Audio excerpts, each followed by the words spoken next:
শোয়ারি কবুতর বা যাত্রিক পায়রা বা বন্য পায়রার বিজ্ঞানসম্মত নাম একটোপিস্টেস মাইগ্রেটেরিয়াস।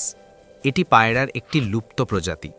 এরা খুব দ্রুত গতিসম্পন্ন হয় এবং ১০০ কিলোমিটার প্রতি ঘন্টা বা ৬২ মাইল প্রতি ঘন্টা বেগে উঠতে পারে। শরৎ, শীত এবং বসন্তকালে এরা বীচ বাদাম, ওক বাদাম এবং চেস্টনাট খেত। আবার গ্রীষ্মে তারা আঙুর এবং চেরির মতো বেরি জাতীয় ফল খেত। শোয়ারি কবুতর সবসময় ঝাঁকে থাকতে পছন্দ করে। মনে করা হয় এই পায়রা একবারে একটি ডিম পারত। ডিমের আকৃতি লম্বাটে প্রকৃতির এবং সাদা রঙের।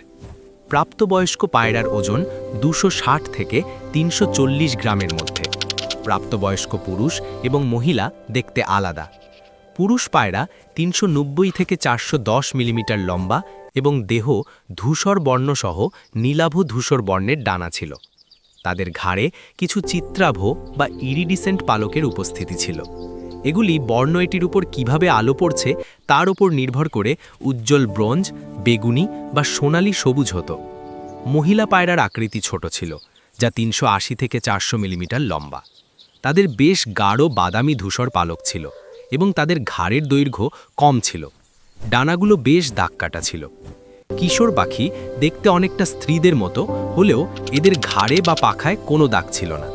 এদের পূর্ব উত্তর আমেরিকায় পাওয়া যেত। প্রজনন করার সময় এদের বিচরণ পরিসরটি ছোট হয়ে যেত এবং স্বাভাবিক পরিসরের কিছুটা পূর্ব দিকে সরে আসত। মার্থা ছিল শেষ যাত্রিক পায়রা বা শোয়ারি কবুতর। এটি ১০০ বছরেরও বেশি আগে ১৯১৪ সালের ১ সেপ্টেম্বর মারা যায়।